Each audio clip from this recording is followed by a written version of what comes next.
Tokyo, August 1944. Beneath the stone walls of the Imperial Navy Ministry, a single light flickers over a narrow table. The air is heavy with the scent of tobacco and ink. A courier enters quietly, leaving a sealed envelope on the polished wood. The paper bears the stamp, Top Secret, Field Report Number 17. Commander Shigeru Tanaka opens it carefully, eyes narrowing as he reads the first line. The enemy has deployed a new aircraft, designated P-51. Speed moderate. Maneuverability poor at low altitude. Range limited. Armor negligible. He exhales through his nose, faintly satisfied. Across from him, another officer murmurs, "So, the Americans have overbuilt again. Big engine, too much weight. Another flying coffin." The men exchange faint smiles as if the war had tilted slightly back in their favor. Outside, Tokyo's air raid sirens fade into the distance. The city sleeps beneath a haze of false security. Inside that room, a nation's illusion is being written in ink. The man who sent that report was not a fool.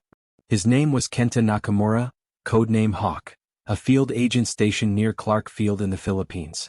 4 months, he had watched American airfields through a network of informants and binocular lenses, sketching silhouettes against the Pacific sky. He had seen new silver aircraft arriving in formation, their wings gleaming under the sunlight, their engines howling across the horizon. They looked familiar, similar to the old P-40 Warhawks he had studied from captured manuals. Their wingspan seemed broad, their climb unremarkable. Through the blur of tropical heat, he made his notes. Heavier frame, slower ascent, likely limited range. His equipment was old, his instruments unreliable, but he trusted his eyes. He always had. He sent his findings through coded transmission to Manila, then to Tokyo. And by the time the message reached the capital, it was no longer one man's observation. It had become fact. In war, truth is fragile. Once written, it becomes doctrine. Once stamped, it becomes destiny. Tanaka's office treated Nakamura's report as confirmation of what they wanted to believe, that American innovation had peaked, that Japan's Zero fighters could still dominate the Pacific sky. The empire needed reassurance more than it needed reality. And so, the lie was accepted. The data filed. The report approved. That night, Tokyo slept under the comfort of a falsehood, one that would soon cost more than any general could imagine. At that moment, the world was closing in on Japan. The navy that once ruled the Pacific now lay scattered, carriers lost at Midway, destroyers rusting in the deep. The Imperial Army was bleeding in Burma, in the Philippines, in China. And the home islands trembled under the distant hum of B-29 bombers. Yet inside the high command, confidence persisted. They believed the Americans could not reach them, not yet, not without losing their planes to the ocean. They believed the homeland was still beyond the enemy's grasp. And that belief was built on the numbers sent by one loyal spy. Kenta Nakamura did not know the scale of his error. He didn't know that what he had seen wasn't an evolution of the old P-40, but something entirely new. The P-51 Mustang, a machine born from a fusion of American engineering and British ingenuity, powered by the Rolls-Royce Merlin engine, produced under license by Packard in Detroit. With it, the Mustang could fly over 1,600 kilometers, escort bombers from Iwo Jima to Tokyo and back. It could dive faster than a Zero, climb higher, and still have fuel to fight. But no one in Tokyo wanted to hear that. When reports from other sources contradicted Nakamura's, they were dismissed as exaggerated, unverified, even disloyal. The system had already chosen what it wanted to believe. In the months that followed, the lie multiplied. Analysts built new defense projections based on Nakamura's figures. They recalculated bomber routes, fuel requirements, and interception patterns. The conclusions were comforting. American bombers could not yet reach Japan directly. Their fighters would fall short, their operations limited to coastal raids. The mainland, one report concluded, remains beyond their reach. It was a line that made it into speeches, propaganda leaflets, even radio broadcasts. Citizens whispered it in shelters during the long nights of blackout. The Americans can't fly this far. We are safe. The empire's faith rested not on divine protection, but on a single sheet of paper written in a sweating hut thousands of miles away. Meanwhile, across the Pacific, the truth was preparing for takeoff. On airfields in California and Texas, squadrons of P-51s stood in rows, silver and untested, their wings sharp as razors. Mechanics worked through the night, tuning the engines, polishing the canopies. Pilots trained relentlessly, climbing, diving, escorting B-29s across simulated skies. By early 1945, these machines would carry the war straight to Japan's heart. But for now, the men who commanded Tokyo still believed the sky belonged to them. When the first warnings came, scattered radar reports from Formosa of strange planes flying higher and faster than expected, Tokyo dismissed them. "Impossible," said Tanaka. "The Americans exaggerate. Our Zeros will cut them down." Even when crash sites revealed wreckage with the telltale Mustang markings, the staff called it a fluke, an isolated test. Denial had become policy. Pride had become blindness. In war, arrogance is often the last refuge of the doomed. Kenta Nakamura continued his work, unaware that his initial report had already written his legacy. He moved through the jungles, collecting fragments of intelligence, recording American supply movements, and transmitting what little he could before the network around him collapsed. When American forces invaded the Philippines, his radio fell silent. His last recorded message was brief: "Enemy activity increasing. Will continue observation." After that, nothing. The war moved on without him, but his words remained, carved into the empire's decisions like a signature that could not be erased. By early 1945, the illusion was gone. The P-51s appeared over Tokyo in broad daylight, escorting B-29s that came in waves of 100, their bellies full of fire. The citizens who had once believed the propaganda now stared upward in disbelief. The planes were sleek, silver, and endless. They circled with predatory patience, cutting through the thin clouds, dropping death with surgical precision. In the chaos below, the ministry's windows shattered. The same table where Tanaka had once read Nakamura's report now lay covered in ash. The truth had arrived, not in words but in flame. That spring Tokyo burned. Entire districts vanished overnight. The rivers boiled, the wind carried the scent of smoke and iron. The Empire's Air Defense Command, built on false data and wishful thinking, collapsed under the weight of its own deceit. Those who had mocked the Mustang now feared even its shadow. The aircraft that was once dismissed as moderate speed, poor range, had become the symbol of Japan's defeat.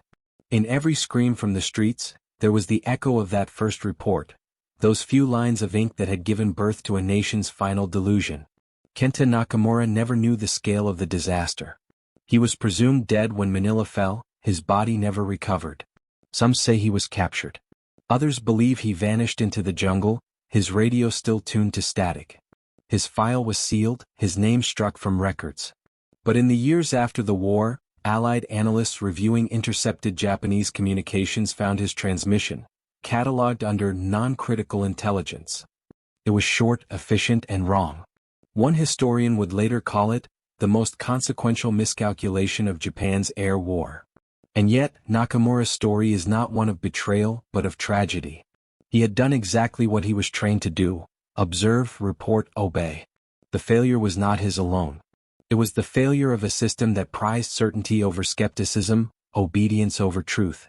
Within the Japanese intelligence network, questioning superiors was dangerous, even suicidal. Accuracy was secondary to alignment. The result was a nation that lied to itself until the bombs proved otherwise. In the end, the P-51 Mustang did not just destroy Japan's air defenses, it dismantled its illusion of control.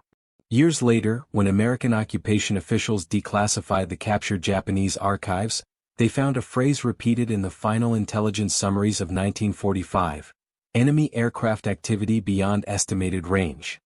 It appeared over and over again, like a confession written too late. For those who survived, it became a quiet symbol of everything that had gone wrong, how a single misjudgment, amplified by arrogance, could bring a country to ruin. War has many weapons. Some are made of steel. Others are made of words. The bullet kills one man, misinformation kills thousands. The story of Kenta Nakamura is not about espionage or sabotage, but about the fatal comfort of believing what we want to hear. His error was small, a line of numbers, a misread distance. But history is full of moments where small errors become vast consequences. When the war ended and the fires finally dimmed, Japan stood among ruins, its skies silent. In that silence, the truth lingered, that sometimes the deadliest enemy is not the one across the ocean, but the illusion within our own mind. The P-51 Mustang had done more than pierce Japan's defenses, it had exposed the fragility of its certainty. And in the ashes of that certainty, a lesson remained, one that every nation, every era would do well to remember. Because wars end but lies endure. And sometimes the smallest mistake is all it takes to bring an empire to its knees. If you're still here, still listening, it means you understand what few dare to admit, that behind every victory and every ruin, there is a truth someone refused to see. Stay with us because this is only the beginning. The rest of this story will show not just how Japan lost its skies, but how a single flawed report became a mirror of the human condition. Our endless capacity to deceive ourselves, even as the truth burns above us. In the months that followed, the false report became a cornerstone of the empire's self-deception. Tokyo's intelligence circles referred to it as the Mustang Summary, and it was copied, reinterpreted, and cited in meetings as evidence of Japanese endurance. The illusion of safety hardened into doctrine. Commanders who dared to question it found themselves transferred, silenced, or simply ignored. Inside smoky conference rooms, they spoke of destiny instead of data, of honor instead of altitude. The truth was an inconvenience that no one had time to confront. By autumn of 1944, Japan's defenses were stretched to their limit. The Navy had been gutted, the army starved, the cities rationed. Yet to the public, the message was clear. Victory remained inevitable. Propaganda broadcasts spoke of new weapons in development, secret projects that would soon reverse the tide. In reality, factories lay in ruins, engineers worked by candlelight, and resources were vanishing faster than morale. The only thing still expanding was the illusion. And illusions, like empires, have a habit of consuming themselves. At the center of that illusion was air power. For years, the Zero fighter had been the pride of Japan, a symbol of technical mastery and national will. But the war had changed and the Zero had not. Pilots who once dominated the Pacific skies were now being hunted by younger, faster Americans flying machines that seemed to defy physics. The Mustang was one of them, elegant, efficient, merciless. Yet on Tokyo's maps, it still appeared as a flawed prototype, a temporary threat soon to fade. It was as if the empire had blinded itself on purpose, preferring to believe in ghosts rather than confront evolution. Commander Tanaka, the man who had once stamped Nakamura's report as verified, now found himself sitting in longer and more desperate meetings. Radar officers complained of sightings that didn't fit any known American profile, planes arriving from impossible directions at altitudes that strained belief. Each time, Tanaka would tap his cigarette against the table and mutter, "Misidentification. Stress and fatigue." Behind the facade of calm, fear gnawed at him. The war had stopped following rules, and he was beginning to realize that the paper on his desk was not truth, but a death warrant disguised as information. Far south, in Manila, remnants of the Japanese spy network struggled to function. Messages came irregularly, some lost to static, others intercepted. No one knew whether Kenta Nakamura was alive. Some claimed he had been captured. Others said he was still transmitting from the jungle, his radio powered by scavenged batteries. In Tokyo, his name had become a quiet taboo, a ghost whose report could no longer be mentioned aloud. Yet everything still rested on it. When American reconnaissance expanded deeper into the Pacific, the intelligence divisions refused to adjust their estimates. To admit error would be to admit weakness. And weakness in wartime Japan was treason. Meanwhile, across the ocean, the Americans were preparing for their final act. On the island of Iwo Jima, engineers carved runways from volcanic rock, transforming the island into a springboard for invasion. The Mustang, with its extraordinary range, was designed for precisely this moment. Once the island fell, the mainland would no longer be out of reach. From there, the bombers would rise, and the P-51s would guard them every mile of the way. It was a plan built on precision, on logistics, on a relentless respect for data. The Americans trusted numbers the way Japan trusted pride. When Iwo Jima fell in February 1945, Tokyo's military analysts were stunned. Even then, they reassured the emperor that the new base posed minimal threat. They insisted that Japan's geography, its mountainous terrain and unpredictable winds, would deter any large-scale raids. But the war had already left the map behind. The Americans had built machines that ignored geography entirely. The Mustang could climb above the weather, cross the sea, and descend over Tokyo with fuel to spare.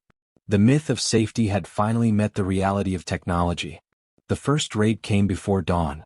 The city was sleeping when the air raid sirens began to howl, and by the time the population reached the shelters, the bombers were already overhead. B-29s, escorted by squadrons of P-51 Mustangs, swept through the sky in perfect formation. The Japanese interceptors rose to meet them, old Zeros, obsolete, outgunned. Their pilots, brave but unprepared, found themselves shredded before they could even close the distance. Survivors reported seeing silver fighters darting through the clouds like living light, faster than anything they had faced before. The radio chatter was frantic, filled with disbelief. "Impossible," one pilot shouted before vanishing into flame. The myth died that morning, and with it, the illusion of the untouchable homeland. Commander Tanaka watched from the ministry roof as the horizon glowed orange. He thought of Nakamura, the faceless man whose handwriting had once promised security. He remembered the quiet confidence of that line, "Range limited." It echoed in his mind as the fires spread. He knew now what he had done, what they had all done. They had chosen to believe the numbers that comforted them, not the truth that terrified them. And in war, comfort is fatal. The raids continued. Each week, the Mustangs returned, elegant, precise, merciless. They escorted the bombers across Japan, clearing the skies with ruthless efficiency. The once proud Air Defense Command collapsed into chaos. Fuel shortages grounded most interceptors. Radar systems failed under strain. Generals argued over tactics that no longer mattered. There were no strategies left, only reactions. Each mistake compounded the next until the defense of the homeland became theater, a performance for pride's sake, not survival's. By March 1945, the firebombing of Tokyo began. It was not a battle, it was a burning. The city that had once been a maze of paper and would become an inferno. In a single night, over 100,000 civilians perished. The P-51 circled above, watching, ensuring no Japanese fighters interfered. The very aircraft dismissed as slow and limited, now hovered like angels of vengeance. Below them, rivers of fire cut through the city's veins. For the first time, Japan saw what misinformation truly costs, not in strategy or reputation but in flesh. In the aftermath, Tanaka walked through the ruins of his city. The streets he had known were gone, replaced by twisted metal and silence. In the still air, the ash fell like snow. Among the debris he found a charred folder, the remains of the intelligence archives. Inside, barely legible, was a fragment of Nakamura's report. The ink had blurred, but the line was still visible, armor negligible. Tanaka stared at it until the paper crumbled between his fingers. The irony was unbearable. The aircraft's armor had been weak, yes, but truth had none at all. As the war dragged into its final months, Tokyo's intelligence network disintegrated. Files were burned, agents disappeared, and the government's confidence turned to despair. When the first rumors of atomic weapon development reached the high command, no one believed them either. They had learned nothing. The habit of denial was too deep, the comfort of disbelief too seductive. The same blindness that had dismissed the Mustang now dismissed the unimaginable. And in August 1945, when Hiroshima vanished beneath a cloud of light, there were no reports left to write, no numbers left to misread. Kenta Nakamura's name resurfaced only once, years later, during the Allied occupation. His file was discovered among the recovered records of the Manila station, water-damaged, incomplete. Attached was a note written by an unknown officer, Agent Hawk, presumed missing. Final report inaccurate but sincere. It was a quiet epitaph for a man who had done his duty too well. No one ever found his body. Some American historians believed he died in the jungle. Others said he escaped, blending into the chaos of defeat. But his words, preserved in archives and whispers, survived. And in their survival lay a warning.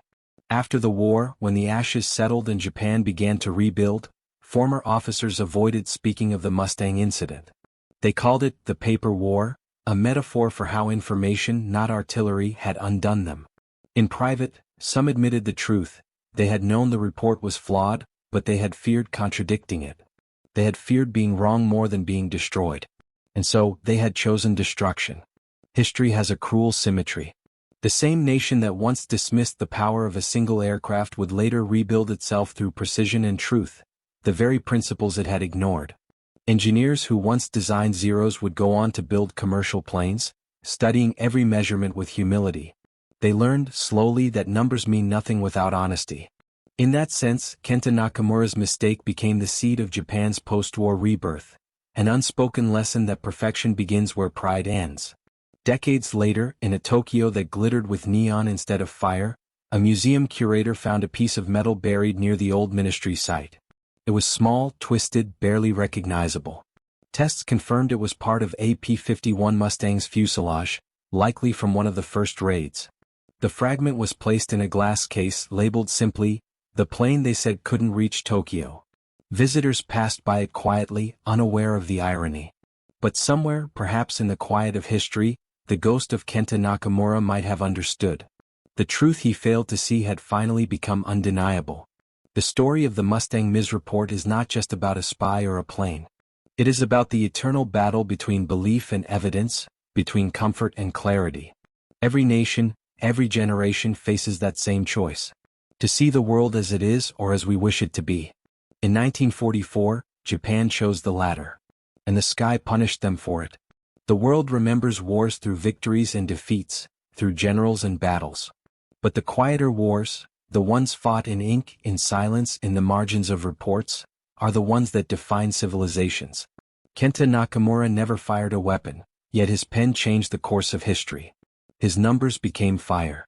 His confidence became ash. And in the end, it wasn't the enemy's superiority that doomed Japan, but its own refusal to listen. Truth, like flight, obeys its own laws.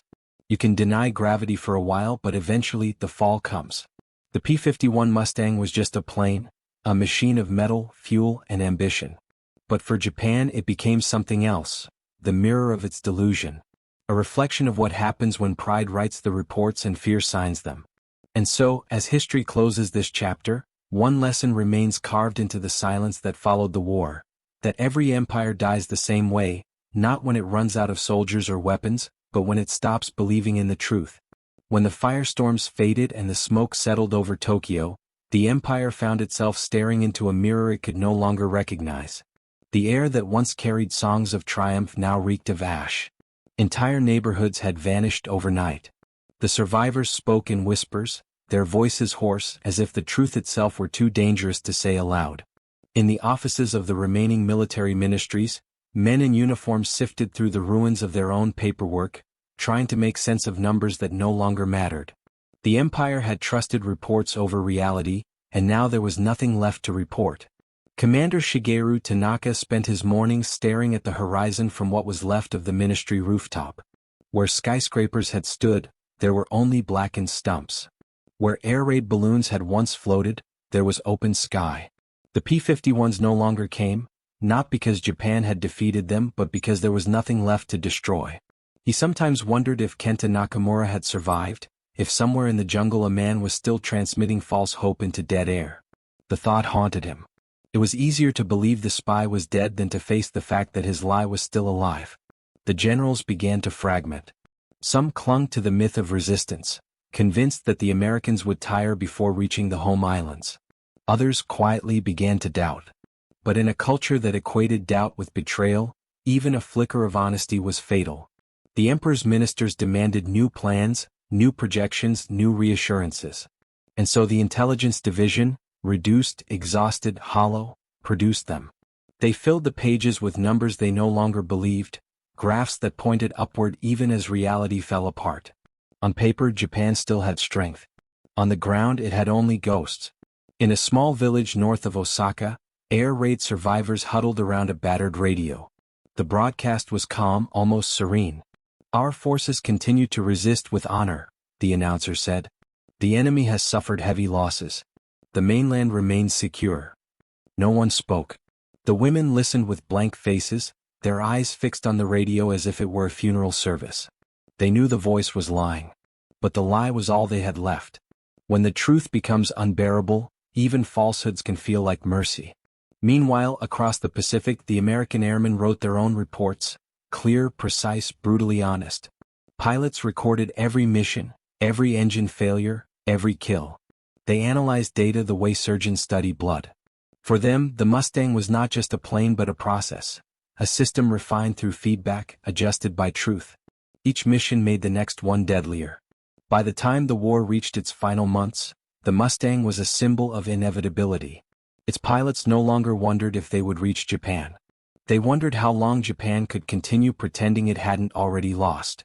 Inside the shattered ministry, Tanaka began compiling what he called the silent reports, private notes written after each raid. He listed what he saw, not what he was supposed to see. No interceptors rose today. No communications received from Nagoya. Civilian casualties beyond estimation. For the first time in his career he was honest. He wrote these not for his superiors but for history, a confession on paper. He knew no one would read them. The war had become theater and he was recording its final act. By May 1945, Tokyo was unrecognizable. The city's grid was a pattern of craters, and the night sky glowed faintly from distant fires that never quite went out. The population moved like shadows, silent, obedient, enduring. Rumors spread of American leaflets falling from the sky, warning civilians to evacuate before the next wave. Many ignored them. Others couldn't leave. And still, the broadcasts insisted Japan was winning somewhere else, on some front no one could name. Every lie bought another day of delusion. In the rare meetings that still took place, the generals discussed Operation Ketsugo, the defense of the homeland. They spoke of kamikaze attacks, of citizen militias armed with bamboo spears, of divine intervention. No one spoke of the Mustangs. It was as if naming them made them real again. The P-51 had become a ghost in Japanese military memory, the embodiment of everything they had refused to believe until it was too late. In secret, Tanaka kept a single photograph in his drawer, a captured reconnaissance image showing a formation of Mustangs over Tokyo Bay. He stared at it during long nights, tracing the tiny silver outlines. They were beautiful, almost graceful. Machines built with a faith in data, not dogma. Somewhere far from Tokyo in the Philippine jungles, a small patrol stumbled upon the remains of a radio post. The equipment was rusted, the cables tangled in roots. Beside it lay a skeleton in a tattered Japanese uniform, a codebook still clutched in one bony hand. The Americans who found it took photographs but never learned the man's name. The report filed simply read, "Unidentified operator. Estimated death, late 1944. Decades later, that file would be matched to the last transmission of Agent Hawk, Kenta Nakamura. His final words had been simple, awaiting further instructions. The reply never came. Back in Tokyo, Tanaka's silent reports grew thicker. He no longer signed them. He no longer addressed them to anyone. They were written in a tone of quiet resignation, an officer documenting the collapse of belief. "We believed too deeply," one line read. "Not in the emperor but in ourselves. We thought the world would obey our faith. It obeyed physics instead." In another he wrote, "The war was not lost when the Americans built better planes. It was lost when we stopped asking if our reports were true." These pages, hidden under the floorboards, would survive the war even when their author did not.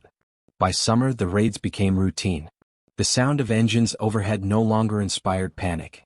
It was background noise, part of the city's rhythm. Children learned to tell the difference between the drone of B-29s and the sharper growl of Mustangs. People joked grimly that at least the Americans were punctual. Death, they said, had become the most reliable thing left in Japan. And then came August. Hiroshima. Nagasaki. The silence after each blast was deeper than any air raid siren. For the first time, even the propagandists had no words. There was nothing left to promise. The emperor's voice, soft and distant, reached the people through static, surrender. Many wept, not out of anger but relief. The lie was finally over.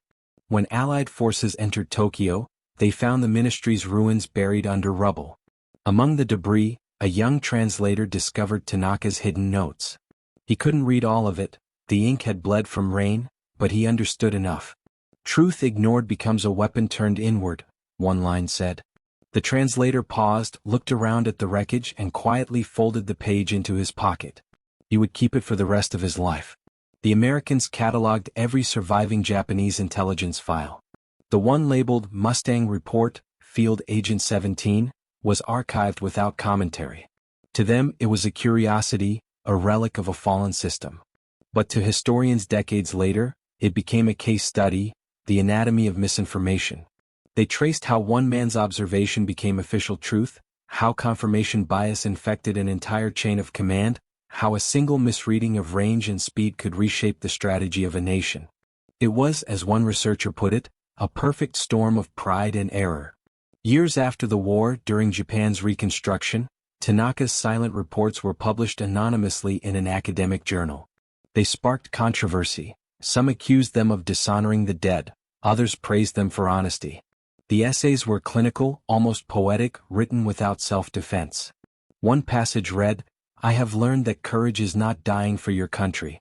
It is admitting when your country is wrong." Another, "Lies are easy to print. The truth demands to burn with them." The author's identity was never confirmed, but his words resonated. Japan's new generation, rebuilding from the ruins, began to understand that national strength was not born from faith alone, but from facts. Kenta Nakamura's name remained buried in military archives until 1967, when a historian uncovered his personnel file. It revealed that he had been one of Japan's most diligent intelligence officers, fluent in English, meticulous, and deeply patriotic. His superiors had commended him repeatedly for precision. That irony, decades later, became unbearable. The man most devoted to accuracy had died because his country refused to be accurate. His report, though wrong, was honest. The system that read it was not. By then, Japan had become a nation obsessed with precision, from engineering to electronics, from education to ethics of workmanship. The same culture that once punished doubt now celebrated inquiry. Perhaps that was the quiet redemption of men like Nakamura and Tanaka, that their mistakes taught the nation what truth actually meant. In every calibrated lens, in every perfectly timed train, there is an echo of that lesson, that accuracy is not pride but humility before reality. In a museum decades later, a plaque stands beside a small fragment of the Mustang's fuselage. It reads, "The machine that proved distance is an illusion." Beneath it, a secondary line, "In war as in life, wrong numbers cost everything." Tourists pass by without much thought, taking photos, moving on. But somewhere in the quiet hum of the exhibit, the air feels heavier, as if the past still remembers what it cost to learn such a simple truth. And so, as the century turned and the war faded into documentaries and textbooks, the story of the Mustang Ms. report remained a whisper between historians. It wasn't as famous as Pearl Harbor or Hiroshima. It had no hero, no villain, no explosion. But within it lived the essence of how wars are truly lost, not by armies but by assumptions. The empire had fallen not because the enemy was stronger, but because it chose to believe its own comfort. In the end, the truth had no allegiance, no mercy, and no borders. The story of Kenta Nakamura and his mistaken report is not a tale of failure. It is a reflection of how human beings, in their need for certainty, can mistake ignorance for faith. It is the quiet proof that every lie, no matter how small, writes history in fire. And as the last witnesses of that war fade from memory, their silence carries one final lesson: that truth, once ignored, does not disappear. It waits, patient, precise, and unforgiving, like the sound of distant engines returning from a mission that never really ended. When the war ended, silence returned to Japan like a second occupation. The silence was heavier than any bomb, stretching from the ruins of Tokyo to the quiet fields of Nagano. The people who survived did not speak of the war. They rebuilt, brick by brick, pretending not to remember. But memory has a way of surviving even when the body refuses. Beneath the surface of the new Japan, ghosts waited, not of soldiers or civilians but of truths never spoken. Among them, buried beneath layers of bureaucracy and shame, lay the story of Kenta Nakamura and the report that no one wanted to remember. In 1946, during the Allied occupation, Japan's intelligence records were gathered into vast warehouses. American analysts, fluent in statistics but blind to nuance, categorized everything. They separated relevant from non-relevant, confirmed from disputed. The Mustang report, as they called it, was filed under disinformation, Allied advantage. To them, it was proof that Japanese espionage had failed.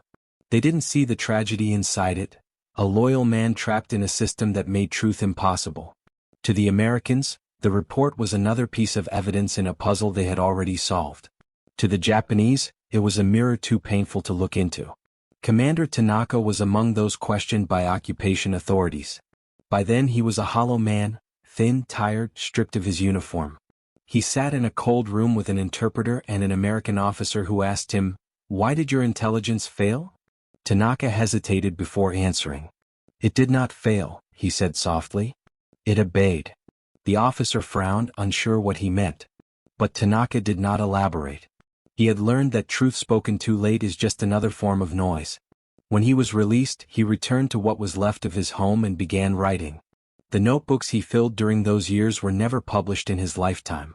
They were private dialogues with ghosts, part confession, part autopsy. In one he wrote, "We did not lose because we were outnumbered. We lost because we mistook obedience for honor." In the years that followed, Japan changed faster than anyone believed possible. The ruins became skyscrapers. The silence became industry. The generation that had once marched for the emperor now worked in factories, building radios, cars, and cameras for the world.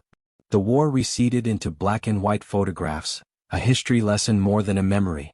But buried in archives and whispers, the story of the Mustang lingered like a splinter. It wasn't just about planes or spies. It was about the human tendency to believe in what feels safe. The Japanese were not unique in that. Every nation given enough fear will choose comfort over reality. In 1952, a young journalist named Hiroshi Matsuda discovered a reference to the Mustang report while researching Japan's wartime intelligence. The entry was brief, a footnote in an American declassified document, but it intrigued him. He began searching through military archives, piecing together fragments of Nakamura's life from personnel files and decoded transmissions. What emerged was a story almost absurd in its simplicity, a single miscalculation amplified by a bureaucracy too proud to correct it. Matsuda wrote an article titled "The Report That Lied," but no newspaper would publish it. The wounds of the war were still too raw, and the idea that Japan's suffering had been worsened by its own blindness was unbearable. The article stayed in his drawer for 20 years. Meanwhile, the world moved on. The Cold War replaced the old enemies with new ones. America became Japan's ally. The skies once filled with bombers now carried trade, tourists, and ideas. But history, though it changes uniforms, rarely changes its nature. In 1960, the CIA discovered that Soviet intelligence had made the same kind of mistake, overestimating American bomber strength based on flawed reports. It was the same story rewritten in another language. Data shaped by fear, decisions guided by illusion. History had not learned, it had only changed its direction. Back in Tokyo, Tanaka lived long enough to see the city reborn. Neon lights replaced firestorms, and the hum of industry replaced the drone of engines. He would sit in small tea shops, anonymous, watching the crowds that never looked back. Sometimes he would overhear young students debating the war, arguing about honor, strategy, blame. None of them mentioned the intelligence failures, the bureaucracy, or the reports. For them, the war was a distant abstraction, a shadow they had never walked through. Tanaka never interrupted. He simply listened, sipping his tea in silence. When he died in 1965, no one claimed his body. In his apartment, the police found a final note on his desk. It read, "Truth does not vanish when ignored. It waits."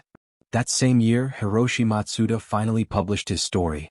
The article appeared in a small academic journal, under the title, "The Distance That Was Never Measured."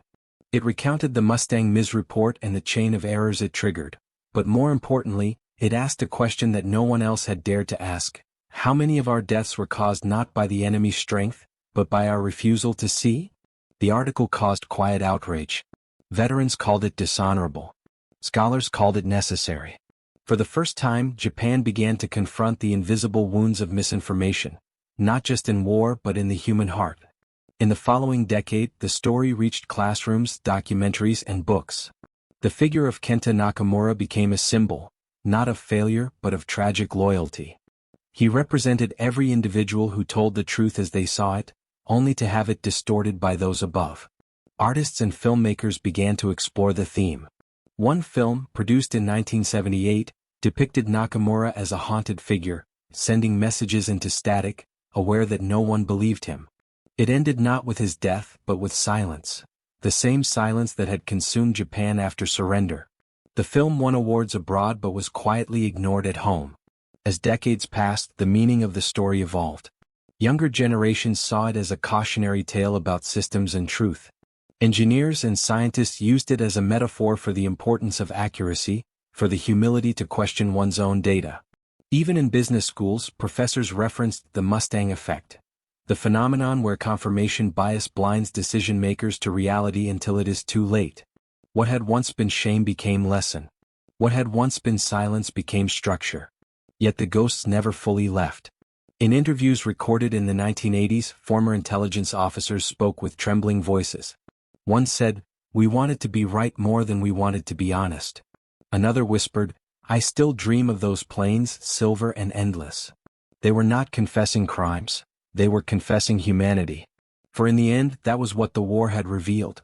That even in the age of machines, the real flaw is always human. In 1995, 50 years after the war's end, a memorial exhibition opened in Tokyo titled Echoes of the Sky. Among its artifacts was a restored section of the Mustang's wing, polished to a dull shine. Visitors read the inscription beside it, "A weapon born from precision, confronted by belief." Beneath the text was a photograph of a typewritten document, the original Mustang report. The first line was still clear: speed moderate, range limited. The visitors stood quietly, some in disbelief, some in shame, others simply in thought. One elderly man, a former engineer, murmured, "We died because we trusted what we wanted to hear." The exhibition's curator, when asked about the inclusion of such a painful story, replied, "Because this was not just our mistake. It's everyone's. Every country lies to itself. Every generation forgets how easy it is to be wrong." His words echoed through the gallery like a low hum, merging with the sound of footsteps and murmured apologies. For the first time in half a century, the lie that once destroyed a city had found a purpose, not to wound but to warn. Outside, the city glittered in peace. The same sky that once burned with Mustangs now held commercial jets, satellites, and clouds. The air was quiet again. But for those who knew the story, that quiet carried a weight. It was not just silence, it was memory disguised as calm. Because beneath every rebuilt city lies an unspoken truth, that progress is built on lessons paid for in blood. And so, as the century turned, Japan's relationship with its own history began to soften. The old shame became reflection. The old guilt became wisdom. Scholars taught students not just the facts of the war but the psychology, the danger of pride, the comfort of illusion. In one lecture, a professor summarized it perfectly: "The lie about the Mustang was not the beginning of our defeat. It was the mirror of who we were, proud, disciplined, blind. But perhaps the true victory came later, when we learned to see." Today, few remember Kenta Nakamura's name. His report is studied, his story told, but the man himself has dissolved into history. There are no statues, no medals, no graves. But perhaps that is fitting. He was never meant to be remembered as a hero or a villain. He was a man doing his duty, trapped in a system that could not tell truth from loyalty. His life and his mistake became a quiet parable about the nature of belief, that faith without scrutiny is just another form of blindness. And yet, even as his story fades, its echo remains. In every intelligence office, in every government, in every newsroom where information turns into power, there is a ghost of Kenta Nakamura, whispering from 1944, "Be certain of what you see. Doubt what you want to believe." It is not a plea. It is a warning. Because in every age, in every empire, the most dangerous weapon is not the plane or the bomb. It is the comforting lie that flies further than truth ever can. Time passes and the noise of war fades into the hum of modern life. The same islands that once trembled under the shadow of bombers now gleam with glass and steel. The air above Tokyo hums not with engines of destruction but with commerce, communication, and light. The people walk beneath that sky unaware that every structure, every rhythm of peace, was built atop ashes. The past lies buried, yet it breathes quietly through the cracks of the present. Because the truth once born never really dies. In the National Archives, beneath layers of dust and history, the original Mustang report still exists. The ink has faded but the handwriting remains, deliberate, confident, wrong. It sits inside a file marked declassified, 1956, beside technical documents, photographs of wreckage, and a brief notation typed in English: "Field data unverified, assumed error." That's all the Americans ever wrote about it. A bureaucratic footnote in a war that consumed millions. But for Japan, for those who dared to look closely, that document was not an error. It was a monument. A reminder that destruction often begins with certainty. Historians still debate how much the false report truly affected Japan's strategy. Some say it changed little, others insist it altered everything. But beyond numbers and analysis lies something deeper: the anatomy of belief. The story of Kenta Nakamura was not about intelligence failure or aircraft range. It was about the blindness that grows when faith replaces fact. It was about how an empire built on obedience could not recognize the truth even when it came burning through its own sky. In the end, it was about us, about humanity's unending dance with illusion. Each generation builds its own myths. Nations rewrite their histories, institutions sanitize their failures, and people remember only what they can bear. Yet the pattern never changes. The same pride that once dismissed the Mustang lives on in new forms, in politics, in technology, in the stories we tell ourselves to stay comfortable. The lesson of 1944 is not confined to Japan. It belongs to anyone who has ever chosen reassurance over reality. The lie is universal, only its language changes. When the documentary footage of the post-war trials is played today, the images look grainy, almost unreal. Rows of Japanese officers sitting stiffly under fluorescent lights, translators whispering between worlds, judges staring over the wreckage of empires. One of those faces is Tanaka's, pale, expressionless, watching as history rewrites itself around him. When asked if he regrets the decisions that led to Japan's ruin, his answer is quiet, almost tender: regret is useless. What matters is remembering why we lied. He looks down, and for a moment the camera catches something: not guilt, not pride, but recognition. The rare clarity that comes only when it's far too late. Years later, students would study those films and see him not as a villain but as a warning.